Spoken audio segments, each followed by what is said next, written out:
Welcome to the Capital Discussions Roundtable. I'm Tom Nunemaker, with our guests Charles Cottle and Ali Pashaei. Before we get started, a quick disclaimer that Capital Discussions is not a broker-dealer or an investment advisor. This presentation is for educational purposes only. We don't know your risk or your situation and have no way of knowing what level of risk is appropriate for you. We're not making any specific trade recommendations. The risk of loss in trading options can be substantial, so please be aware of all your risks prior to placing any trades. Hypothetical computer simulated trades are believed to be accurately represented. However, actual profit or loss may vary due to market factors such as liquidity, slippage, and commissions. And again, this is for educational purposes only. And it's always good to have both of you guys back. Charles, it's been quite a while, and Ali, I think the same. So welcome. It's always good to have you. Thanks. Thank you, and it's good to be here. Thank you, Tom. Thanks, Tom, for the time and the technology for us doing this, and I appreciate Charles being here with me. Thanks, everyone. Let's get started. Let me just quickly go through the disclaimer. Tom already went through his. I just want to say that whatever trade configurations or trade results we may be talking about, it's hypothetical.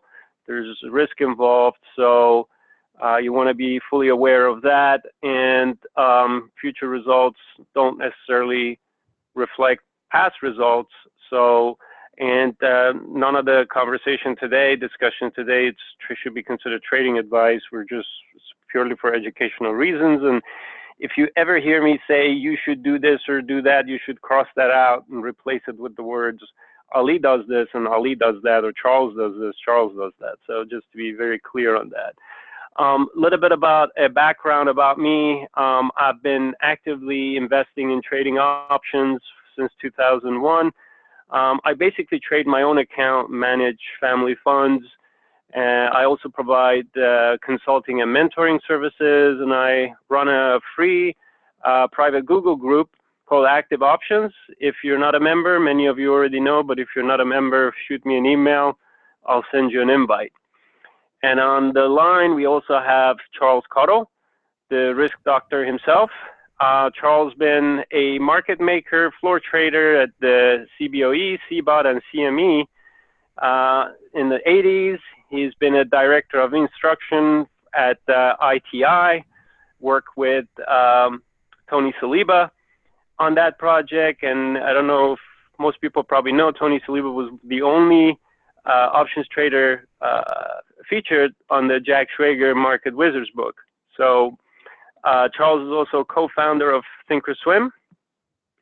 In the early days, he's the author of probably my favorite top option trading book, Option Trading: The Hidden Reality. He's the president of riskdoctor.com and a mentor to professionals, including hedge fund managers, and also my mentor.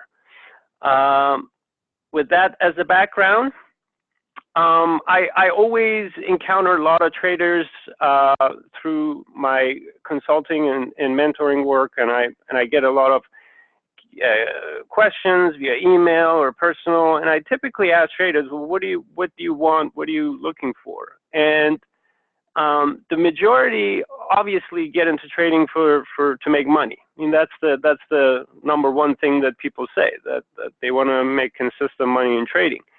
But the reality of it is that most people that are, I want to say, wise enough or have been around long enough understand that it's not just about wanting to make money, but what is it that you need to do to make consistent money. So most people wisely say they want to get better at market analysis. They want to be able to get better at reading the market. They want to get better return on risk. They want to be able to manage their positions better and better fill in the blank. So the common theme there that I hear from most traders is that they just want to get better at option trading. Charles, what are your thoughts on that? Right. Yeah, and U.S. retirement's a big problem. People need to be able to trade and make money. Active and passive investing continues to fail. There's a $4 trillion deficit in current retirement savings among U.S. individuals between 25 and 64 years old. Pre-retirement income for boomers is less than half of what it should be. Most will never be able to retire.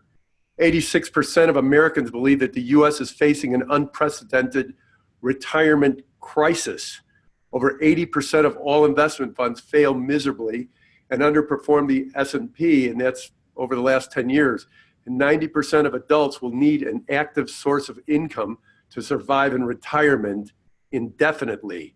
So what's left to do other than to become a good trader, a better trader, and to keep learning and to keep rolling with the punches that the market throws you?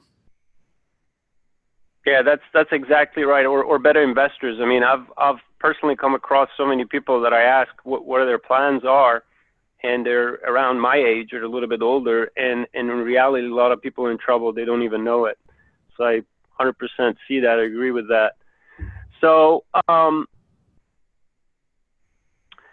so why is trading hard? I mean, everybody wants to make money, but the question I ask myself all the time, and I encounter with people with challenges, is that why is it so hard to trade? And for one thing, there's a great deal of noise and randomness in the market, and we just have a hard time wrapping our brains around that. That's just very difficult for a lot of people to digest. And trading is mostly a probabilistic game. It's about probabilities. And, imagine if you stepped out of the bed, for example, each morning and you had only 80% chance of standing on a solid ground. So there was a 20% chance your foot will go through the floor. If that happened, let's say, twice in a row, what is that going to do to your psyche on the third day when you wake up? So, we're not used to this in our normal day-to-day world. That's why it creates a challenge as a trader. So, and the other thing is that I know a lot of times people talk about edge. There's an edge in the market and this edge and that edge, and all of that is true.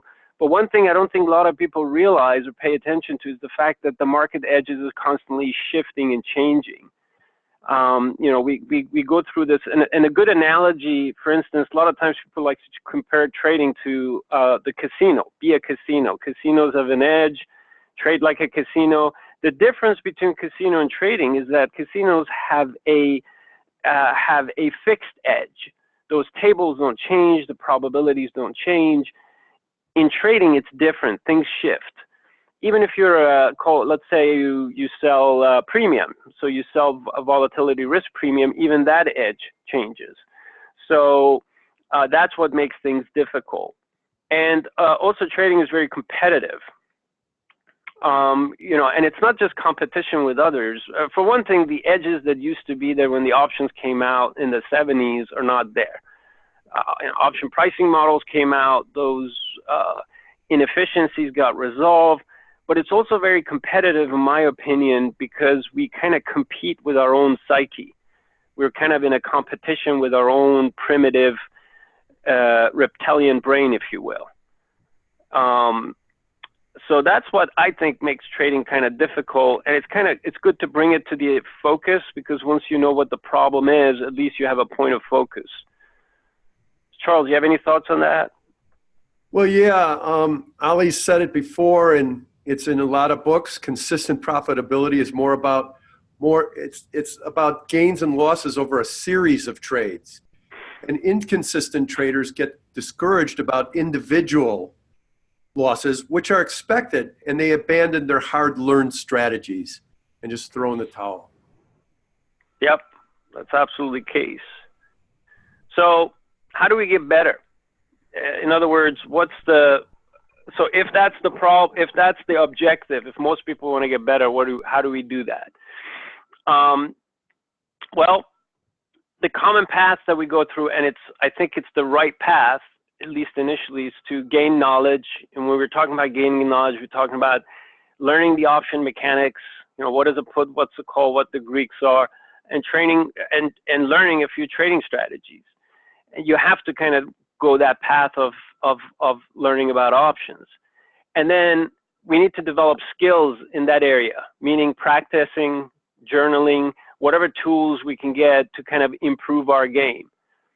And then after that, for people that are really into trading, understand the issues, they work on the mindset aspects, which is the psychology. So the step one I have here in all is just step one. And a lot of people can't get past that step. So they never get to practice, they never get to journal, they never get to improve their craft. But some do, and then some people never improve their psychology. So this is the common path that most people go through. Charles, any thoughts on this? Well, yeah, I would add that one needs to be a machine and without emotions and execute what is called for by their methodology. And good trading isn't just about, you know, having more gains and losses. That's not the only metric. The metric is, did you follow your plan? Did you get in when you were supposed to? Did you get out when you were supposed to? Did you adjust? Did you avoid crossing your fingers and hoping? And that's all part of it. Yeah, absolutely. I think being systematic, I think it's very critical. When I first started out trading, I didn't believe that. I thought one could wing it or go with the flow, but I over the years I've learned the more systematic you become, the better your results get. So I wholeheartedly agree with that. So is there anything else we can actually learn? Is there I thought about maybe coming on today and presenting a strategy or hey, let's look at this trade or that trade. And I thought, you know what, there's so many trades out there. There's so many indicators out there. There's so many systems out there. But what is it that everybody's trying to get to? They want to get better. So if I got some people attending that thought they're going to hear about a specific strategy today, I hate to disappoint, but I think what we're covering here is a lot more fundamental. We're gonna get deeper into this stuff. Is how to get better. So, and I think this is one area that gets not too much attention in terms of people's focus, and then the how aspect of it. How do we go about doing it? So, is there anything else? I mean, like I was saying, is there more indicators that we need to learn about? Is this some fancy, esoteric option Greeks or strategies that we need to know? I mean, do I need to learn second order Greeks here, or is it about some, I don't know, fancy strategy, the iron caterpillar with 16 legs? I mean, is that what it takes to get better at trading? Is that the missing aspect? And I would say no. That's my personal opinion. I would say if we put our focus on getting better at using what we already know, that's the path to go. And the other thing is thinking differently. If I'm not getting the results I want, then I need to think differently. I need to change something about what I'm doing. And everything starts with a thought. So if I want to change my actions, I need to change the way I think. And it's not only about thinking differently compared to what I'm thinking now, but also thinking differently compared to the crowd. There's crowd behavior. Everybody gets bullish and bearish, and you listen to CNBC. We want to be able to also think differently from the crowd either. Otherwise, we're going to get the results from the crowd. And the other thing that I found in my personal experience is there's always some new tool or insight out there. And the tool, again, by tool, I don't mean another indicator or another strategy, but some concept or aspect that when you watch another trader that's good at what they're doing, it's a kind of an insight you gain at that level. And basically just going deeper and deeper into it. And just as an example,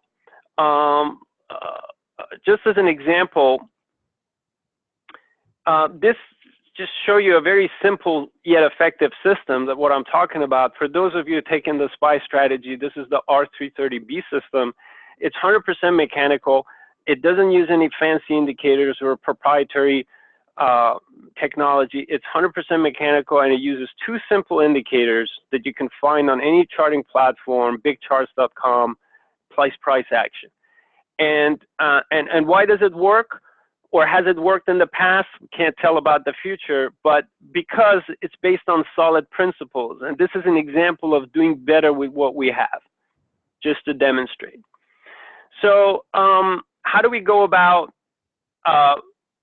gaining more insight? Well, in the area of knowledge, you know, there's option mechanics and option strategies, obviously, that we can learn about. But we want to also get better at market timing. That's just my personal opinion. I think everybody can get better at it. It's not that you're either born with it or not. You just need to understand the aspects of it. So this is a critical thing. One area that I think that I see quite common is that there's a lot of traders of what I call trade-centric in their approach.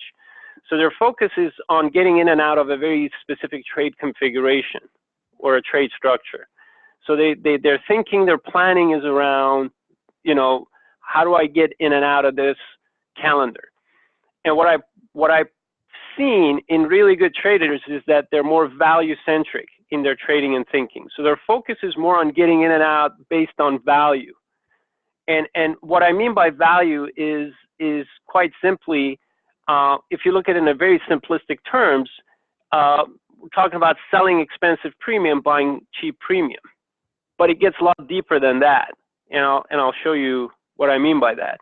And third, I think gaining expert tools and insights. So, you know, taking your trading to a point where you're actually learning and assimilating information from experts into your own trading. You're not trying to copy someone, but assimilate information into your own trading. Any thoughts on this, Charles? Yeah, I was thinking regarding tools, you know, how do you choose what to use? Because there's gazillions of things out there. And the answer is, for me anyway, is been to move towards what I naturally gravitate to. Like if I'm starting to get it right away, it means that it's probably for me. If it's difficult and it just bothers me and I can't get it, I just move past it. I might finish the chapter on it or something. And, you know, if it pops up during sleep or something and it nags at me that I should learn that, then I'll go back to it. But that's part of what you naturally gravitate to. So, and the other thing is that, you know, Ali has mentioned this in his SPY class, which I highly recommend if you haven't seen it. It's amazing. And it's worth mentioning here again that your position has an opinion. And if it could talk, it would tell you exactly what it needs for profitability and to avoid losses. And it would also tell you, if you know how to look at it that way, is what single trade in a convoluted position could immunize 95% of your risk, you know, essentially getting flat with one trade. So it's your job to understand your position and as well as it does, because it knows. Yeah, absolutely. And I'm going to expand on what just Charles said in a couple of slides. Those are really good points. So in terms of good timing tools, you know, I'll just share with you a couple of simple things people can do to improve. For instance, if you buy 2 down days in a row versus 2 up days, historically looking at the S&P, which is the major index, or other equity ETFs, you know, what is the result of that? You know, as you see in just a couple of slides, you see that buying 2 down days vastly outperforms buying 2 up days.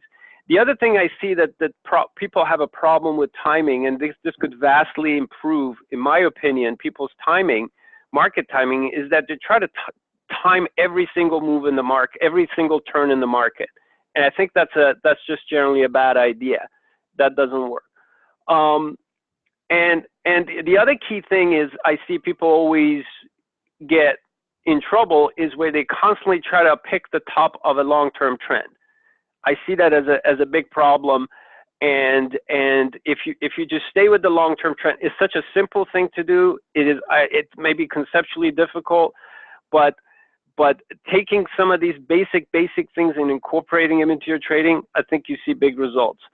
But there's more to that, obviously, to market timing. I mean, there's so much deeper we can go into it. We can talk about mean reversion systems, trend following systems, momentum systems, concept of a volatility squeeze, volatility bulge, which a lot of people haven't heard of, or what I call the trend range cycle. And so there's so many aspects to the market that we can incorporate smartly into our trading to improve results.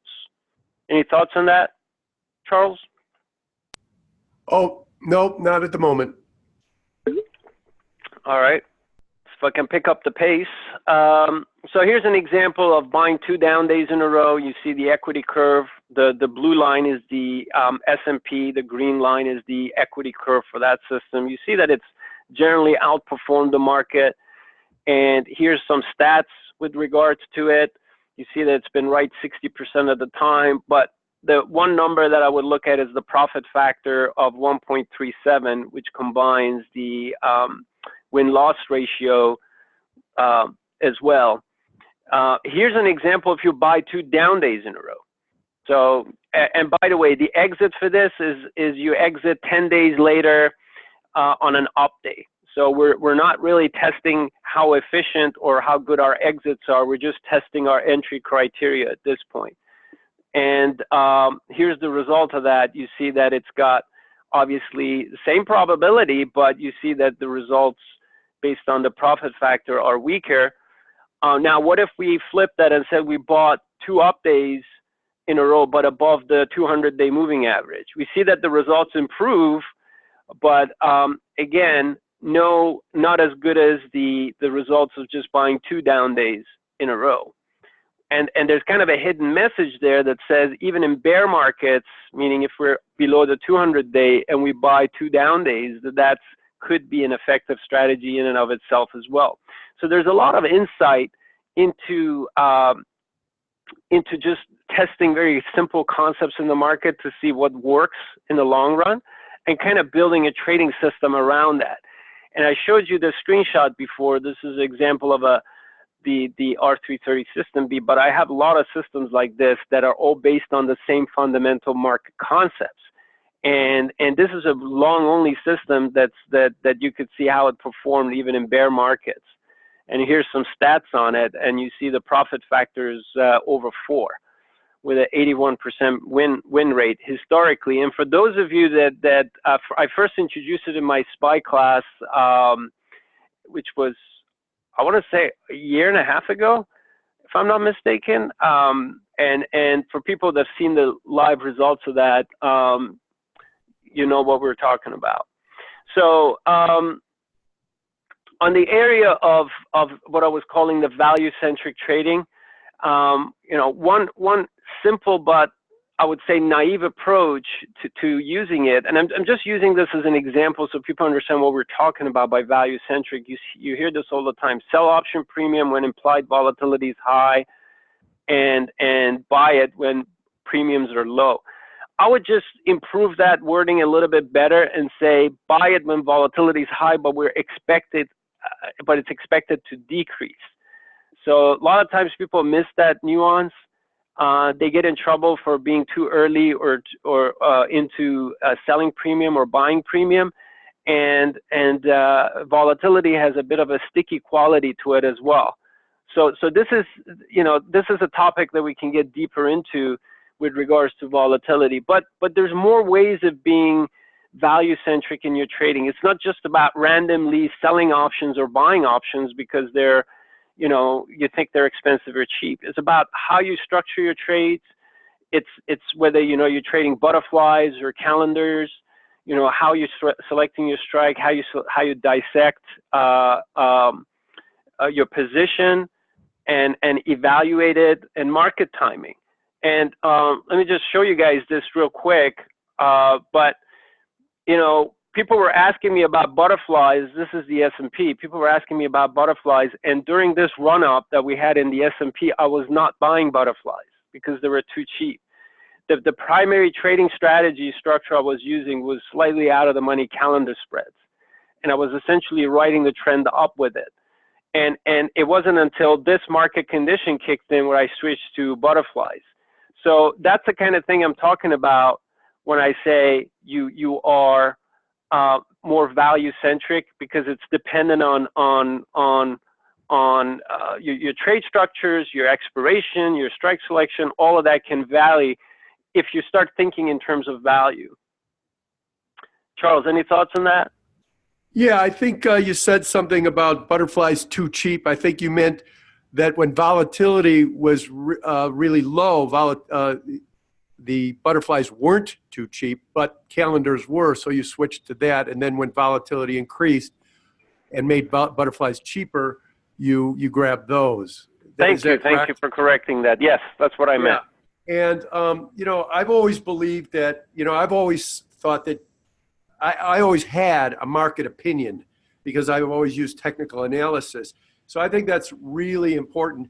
And, you know, even if, so I always have a bias, but even having no position is a bias, if you will, because it's sometimes really important to stay out of the market. So I think it's really important to use technical analysis to some degree, whether it's moving averages or RSI, whatever you gravitate to. And I also would say that Tony Saliba, who I worked with for 5 years, talks about the concept of relative pricing. And something is always overvalued or undervalued compared to something else. And it's up to us as traders to recognize and be able to exploit those opportunities as we go about selecting components of our positions where we place our strikes. Some of those strikes are based on support and resistance. It's very important to incorporate it into your positioning. Yeah, absolutely. And every time I hear one of the experts, whether it's Charles or Tony, talk about, you know, a concept that is, you know, these guys talk about stuff that you never hear about anybody else talk about. And I know some people kind of say, oh, well, you know, that sounds a bit theoretical. But if you actually dig deep into it, I think that's where the secret is. Basically going deeper into what some of these experts are talking about. I can tell I'm greatly influenced by these guys, and I've learned tremendously, and I owe a lot of what I know to them.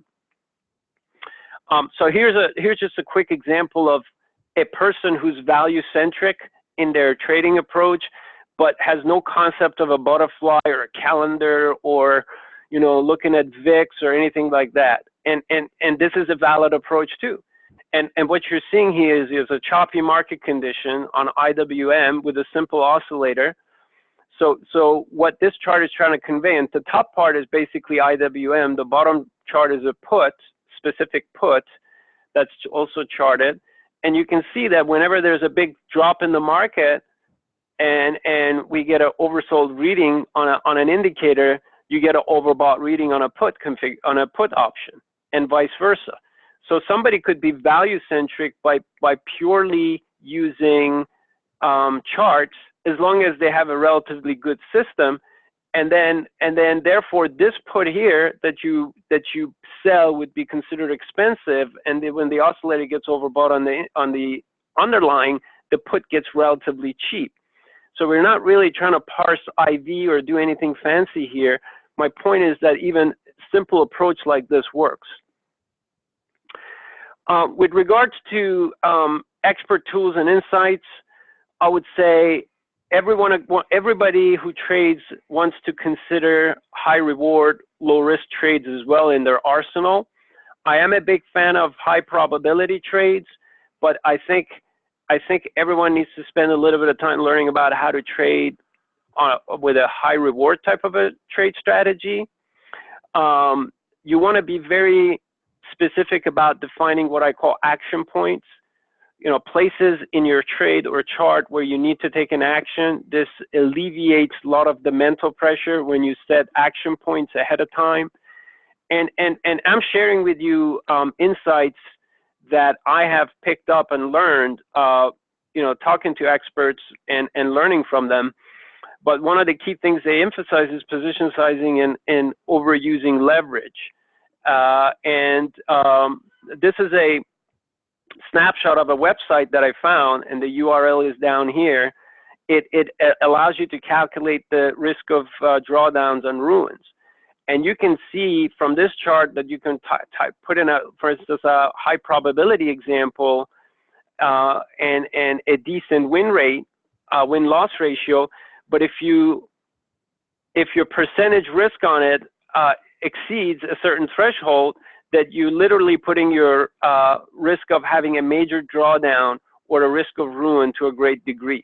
So you could ruin a good system. The point of it is that you could ruin a good system and bankrupt your account if you're trading too big. And in my opinion, making consistent money over the long run doesn't have to require taking big risks.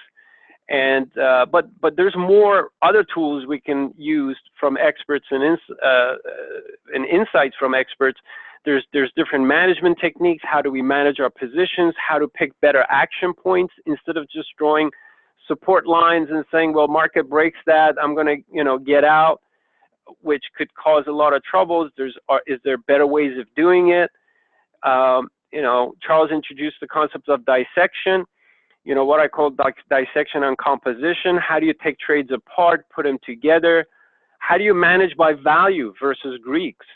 A lot of people are focused on purely looking at Greeks, but do you ever look at your spread values, whether something's too cheap to be short or too expensive to be long? So there's different ways of looking at it, and just getting better at entries and exits overall. So there's a lot that we can get from the experts. And one more quick thing I say about considering high reward, low risk. A few years ago, I talked to Jack Schwager, who's the author of Market Wizards, and I asked him point blank, of all the option traders that are they primarily premium buyers or are they primarily premium sellers? And he said, okay, I don't know all the good traders. I don't know all the ones, but all the ones I do know are buyers of premium. And that kind of surprised me. I was expecting to hear him say all of them are sellers.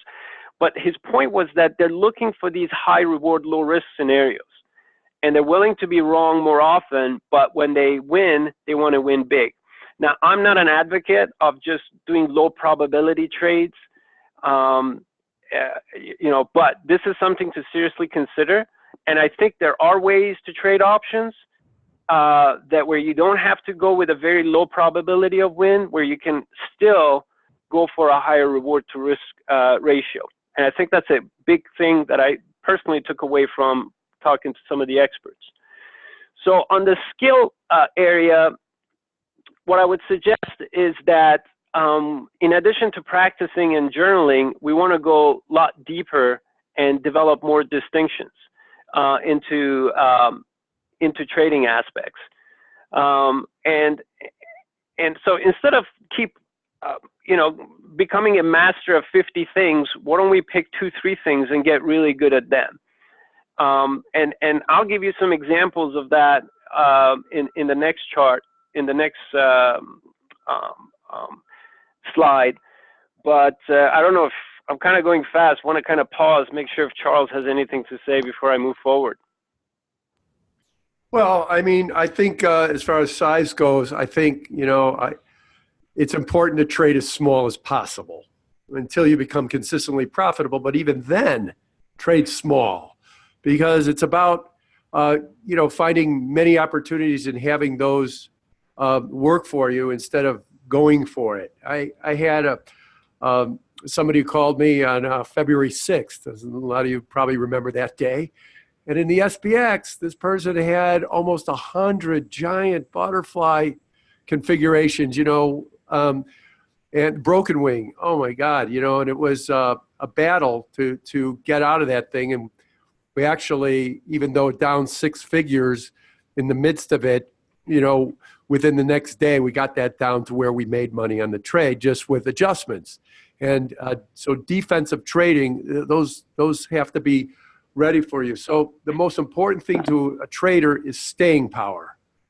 First, get dozens of trades of a new, kind of position or anything, paper trade it, then trade it really small until you gain confidence, then increase your size gradually, warranted by consistent profits, not by anything else, not by greed or being too impatient, because controlling losses is actually winning. Absolutely. I see that as an issue all the time. And the other thing I hear is people say, well, if I trade small, I can't make a lot of money. Where people like have a specific dollar profit goal per month. They say, I need to make, X $1,000 a month. And, my answer to that is, well, the best approach to trading is first learning how to walk before you learn how to run. So you got to get consistent. And by the way, if you want to make, let's say, $5,000 a month in trading, how much of an account size you have? If you have a $20,000 account, well, good luck. If you have $1 million account, well, that's a lot easier. So, and 5,000 relative to $1 million is very small. So therefore, it's, as Charles says, it gives you really good staying power. You're not shaken out of your position.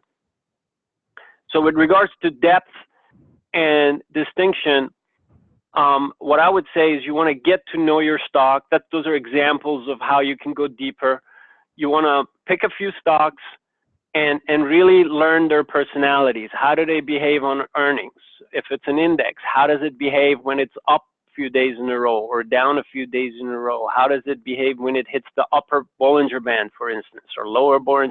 Pick your indicator, pick your tools, and really get to know the personality of that stock. You should be able to tell what the standard deviation of it is or what the ATR for that thing is without having to look it up, for instance. And that's what it takes to get good at something. And the other thing is you want to plan your moves ahead. One of the things, for instance, that distinguishes an expert from an amateur is that you watch a master chess player, for instance, they're planning like 4 or 5 moves ahead, 6, 7, 8 moves ahead, versus amateurs, they're just thinking about the mechanics of the game or their next move. What's the first move in front of me? So you want to be able to really go deep into your trade, move the plans ahead of time. That is one way of getting better at what you're doing. But there's other aspects of trading that you can get good at. For example, buying dips. Everybody talks about buying dips. Everybody who's following me on my group knows that I do that a lot, especially in this bull market. I've been a dip buyer. But, I have one guy contact me. He says, well, I tried that. It doesn't work. And I said, well, what did you do? He goes, well, he showed me a particular ETF. He said, it dipped. I bought it. It didn't work, so it doesn't work. So to me, that's very shallow way of looking at it, because, you try something one time. What does it dip to you? Did it go down half a day and you bought it? So for instance, buying dips, we could get real deep into that. Is it 3 down days in a row? Is it 4 down days in a row? Is it 2 narrow down days and a third big down day? Is it, what's the context of the market? Is the stock or the underlying in a bull market? So we can get really deep into just one thing and get really good at it. That's one way to do it.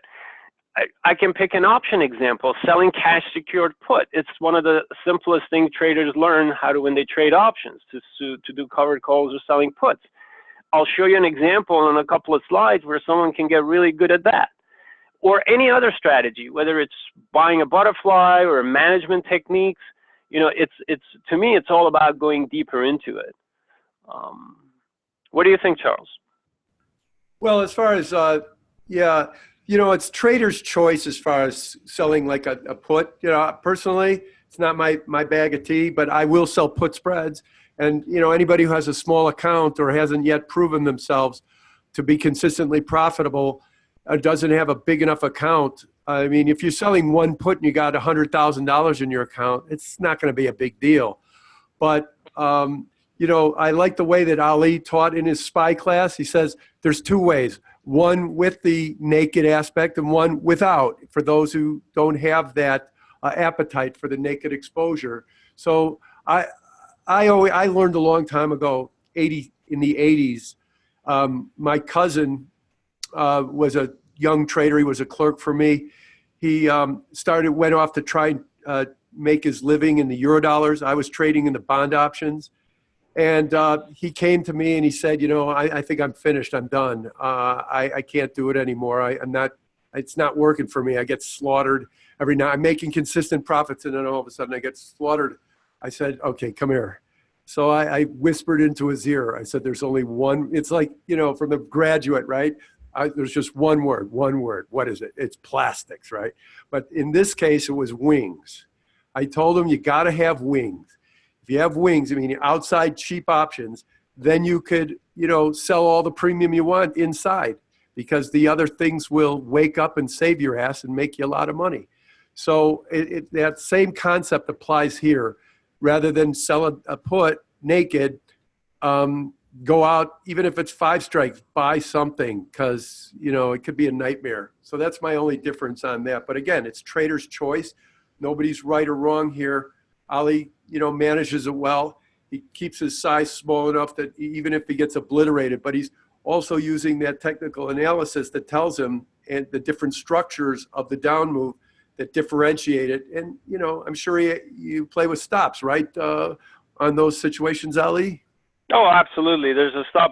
And by the way, I just want to clarify, if I do sell naked, I'm not a big sell. I'm not like a huge, I don't do them in huge size at all, relatively speaking. So, and I'm very cognizant of the fact that I need to quickly spread off my risk or hedge it off if something's going against me. So I agree with you on that one. So I'm using it here as an example because I know a lot of people do it. I'm not advocating it as the right way to do it, but I'm just using it as a very simple example to demonstrate that, you know, even someone who is a cash secured put seller or a covered call trader, which is the most common way people get introduced to the option, they can get very deep and skilled at just that. And that was, I guess, my intent here. But the other aspect of trading was mindset, and I know we've talked about psychology, but there's also a certain set of tools I would call perception tools that are critical, and this is related to how you look at the market and how you look at your trading. So, for instance, adjustments, we can look at it as either we're fixing a trade, or we can think of it as we're either exiting an old trade and entering into a new one. And to some, this might be the same thing, but if you put those different hats on and look at things differently, you might come up with different ideas. For instance, you might say that, well, if I am exiting and re-entering, I would never do that trade. So maybe my adjustment doesn't make sense. So looking at things differently will shed some light and maybe bring some insight that you normally wouldn't see. And that's the whole point. Now, there's other ways of doing it, and unless some people have kind of mentored with me on a one-on-one, we've gotten really deep into some of the stuff. You may have never heard these terms before, but it's what I call the present cost analysis, trade team analysis, trade opinion analysis. These are just different ways of looking at the market. These are perception tools that I use to help me see something that otherwise I would miss. And I'll give you some examples of these so people understand what I'm talking about. Any thoughts on this, Charles? Well, yeah, I mean, that's the reason I dissect positions, because I'm analyzing each component or spread as a component of the whole position, and looking at it and say, hey, is that a reasonable thing to own or be short? Is the price right? Would I do it here right now? And if the answer is no, you either got to get out or adjust it or change it. And so that's why I dissect, and that's why I've always encouraged people to dissect their positions. You know, if something doesn't belong in your position, then it needs to be axed. So you just get rid of it right away? No, not necessarily. You could have a trailing stop on that one component, or if your position has reached a point where it's not good anymore and you're just trying to eke out a little bit more, well, then you got to use a trailing stop in that situation on any trade that represents like taking off 95% of your risk in that single trade. So, yeah, I can't emphasize more the concept of looking at the present cost.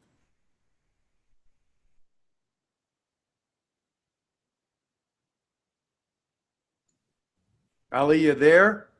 Oh, sorry. Yeah, I was on mute.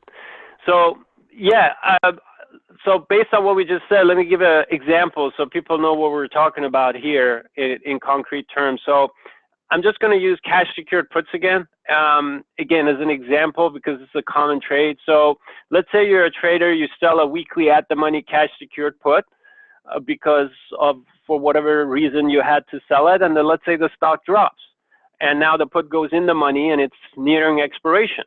So, and let's say the trader has decided that the reason they sold the put was because they were okay owning the stock, so he leaves it alone.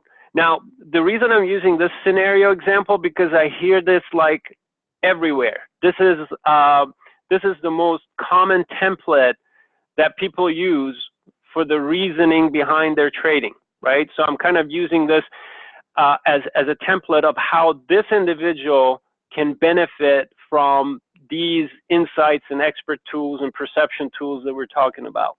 So let's, is there anything else that the trader can do? Well, so just to give an example, let's say that they sold the 278 put and the SPY has dropped. Let's say the stock is they're using to 267, so this thing is deep in the money and there's plenty of time left. There's, let's say, 24 days left. So let's say the trader says, well, I'm okay owning the stock. So one option they have is just to kind of sit there, do nothing for the 24 days and maybe get assigned the stock because they were happy owning the stock. So the question becomes is, I would ask the trader, are you okay owning the stock right here? And he would say, yeah.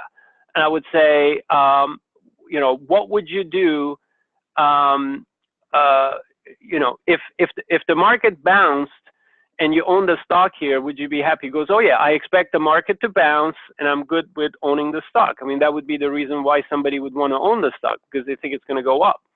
Well, let's say this particular trader understands synthetic relationships. So instead of looking at it as if they're owning the put, they look at it as if they own the stock and they're short the call, which is the equivalent call. So that's an expert tool or insight with regards to synthetics. They're taking their position and they're coming up with two trades instead of one, and they're looking at it as what I call a team of trades. You're like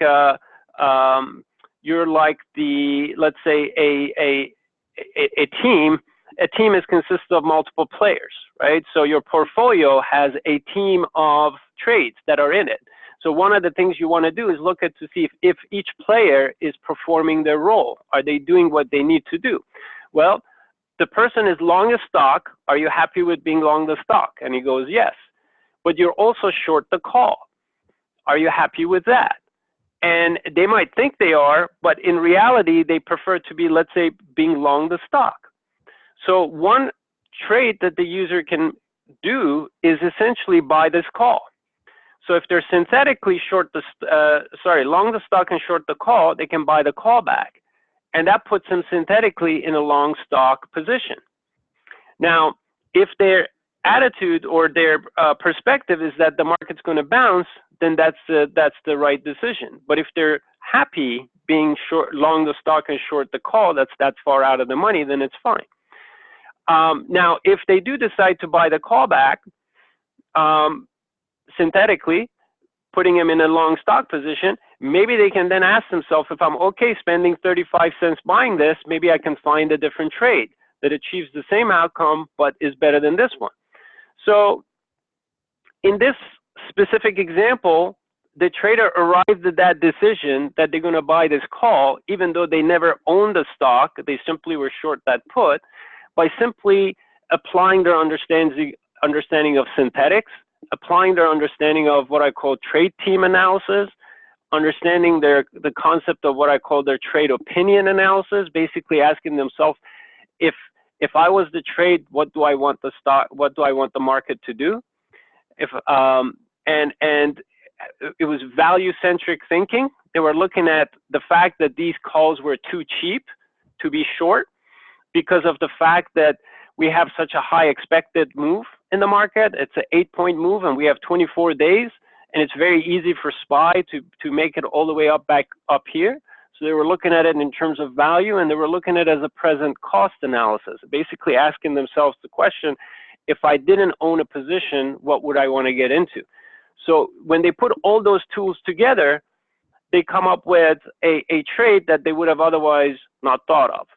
So this is just a example. Now imagine if you have like a 3-legged or 4-legged position, and if we can go this deep into a single leg position, imagine what you can do with a 2 or 3 or 4 leg position. So in summary, I should say that the message I guess I'm trying to convey, me and Charles are conveying, is that you know, the common path obviously is to learn a few strategies, learn the option mechanics, kind of practice them or trade them, and kind of go with it. But there is another, we can get another way of getting better at it is we can introduce better timing tools. We can think in terms of being more value-centric in our trading. We can assimilate expert tools and insights. We can go deeper and build more distinctions into the tools and skills we already have. And we can also introduce what I call these perception tools, simply having different viewpoints, putting different hats on in order to gain insight that would give you an edge on the overall market. So any final thoughts on this slide, Charles? No, I think we got to kind of speed things up. Okay. All right. Well, this was the main content of the core presentation. The next thing I wanted to kind of quickly talk about is me and Charles have put together a mentoring program that we like to introduce to everyone. People that were part of my group already know about it. We've had discussion in the last few weeks with regards to this. This is going to be a monthly subscription. So it's going to be a month-by-month thing. It's going to be web-based, and there's going to be 4 sessions per month. I asked my group, what do you prefer, 2 sessions a month or 4? Most people voted for 4, so we're going with that. There's going to be a discussion forum for people to be able to ask. Obviously, everything is recorded and available for download. So if you're on a different time zone, you can get the recording, you can participate in the forum, and we'll do paper trades as well. So just to demonstrate the concepts that we're talking about during the mentoring program, we're going to do paper trades as a learning tool with whatever the current market is doing for us.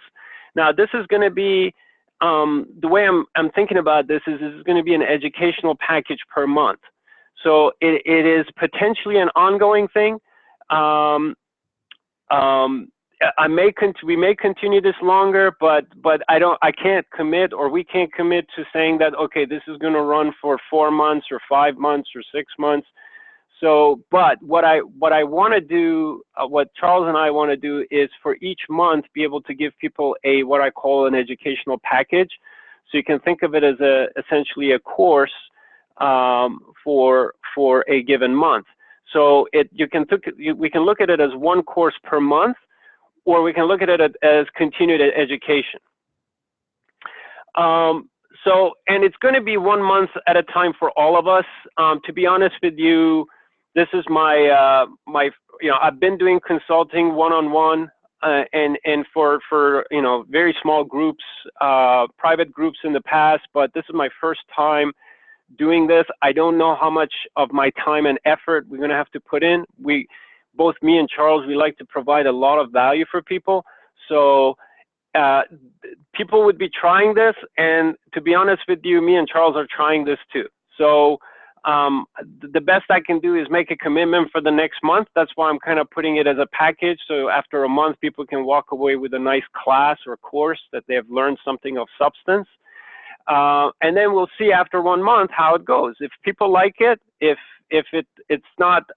we like it, then we can continue. So what this mentoring program is not about, so I just want to be very clear, it's not going to be a trading alert service. Those programs are great and fine for certain segments of the clients, but this is not the focus of this particular program. And it's also not a quick buck type of a thing. I know, and this is something that some of the other programs out there that I've seen, or subscription-based, that kind of promote that, hey, you can make twice your subscription fee in just 2 trades. You know, I just want to I don't want to give people the impression, and I don't want to necessarily attract,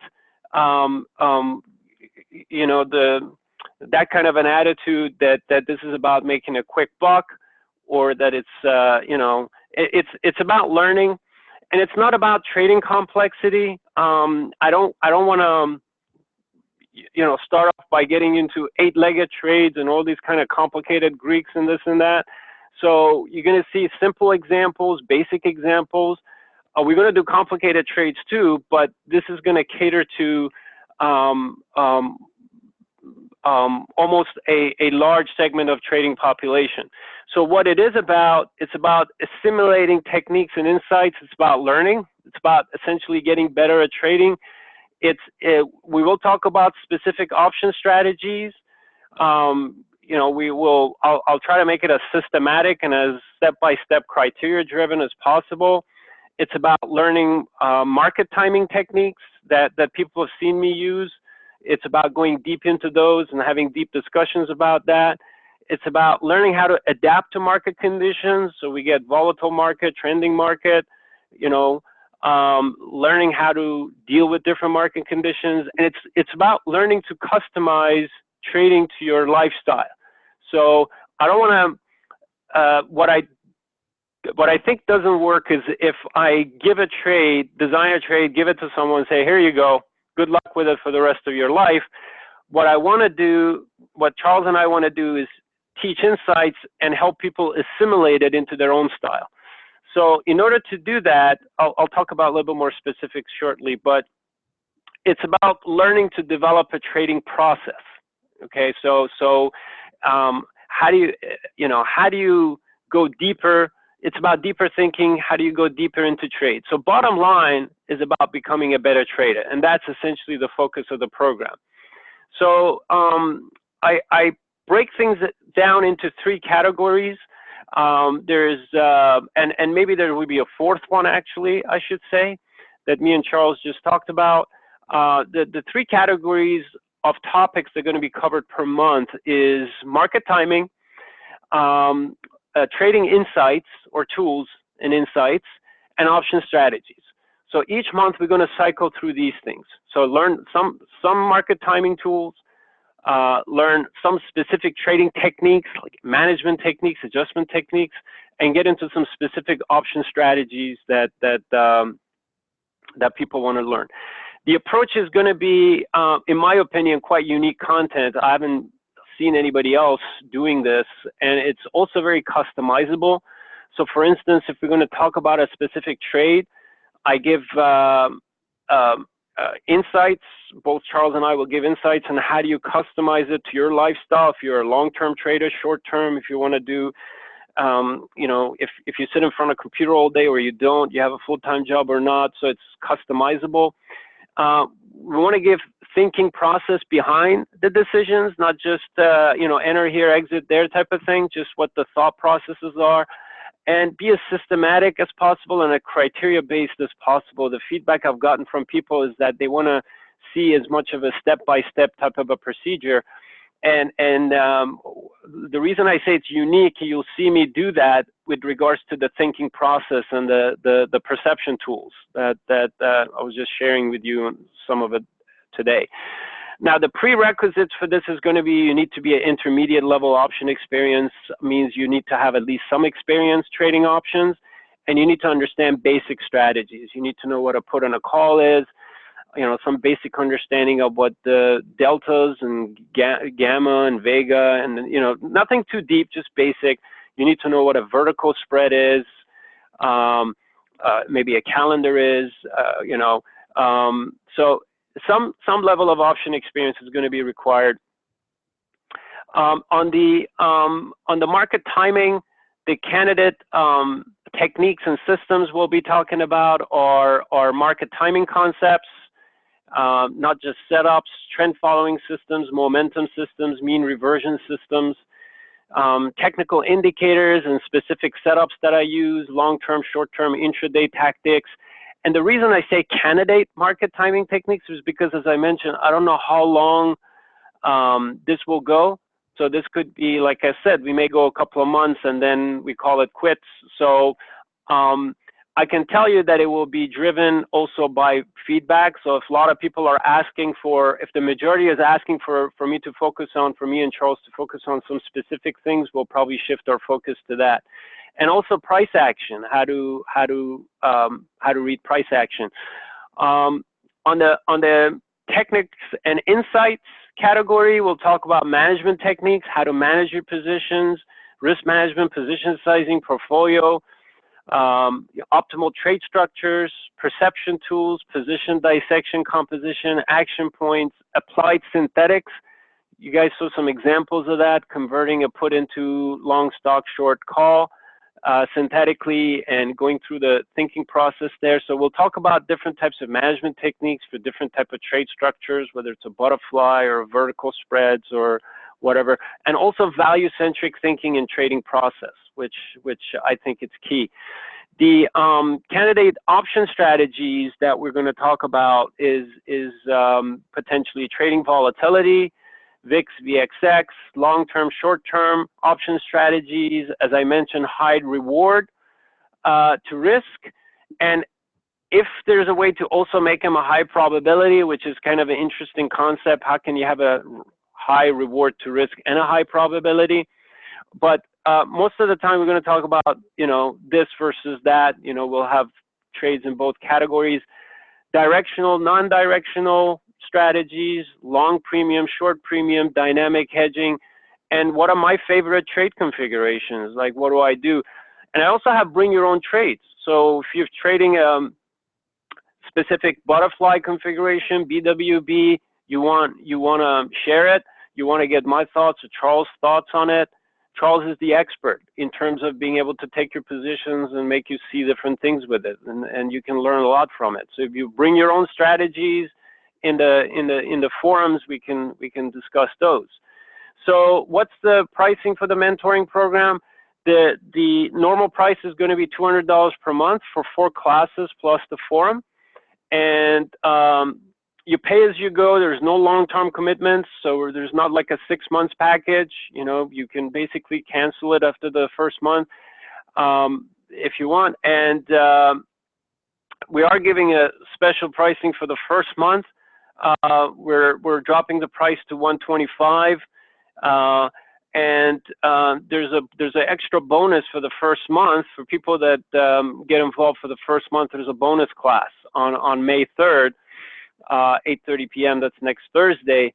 That it's sort of like a welcome reception type of a meeting. We're going to get together and talk about the current market conditions and the kind of strategies that I see that I believe are more productive in the current market condition, and potentially we may see this kind of a market condition for quite a while.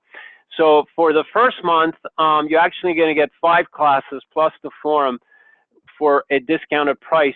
Everybody can do the math there, divide this by 5, and you can decide whether you think it's worth your time and money. The special pricing is available until May 3rd, 8:29 p.m. So the class starts at 8:30 p.m. I took a vote survey in my group. There was a battle of Tuesday versus Thursday.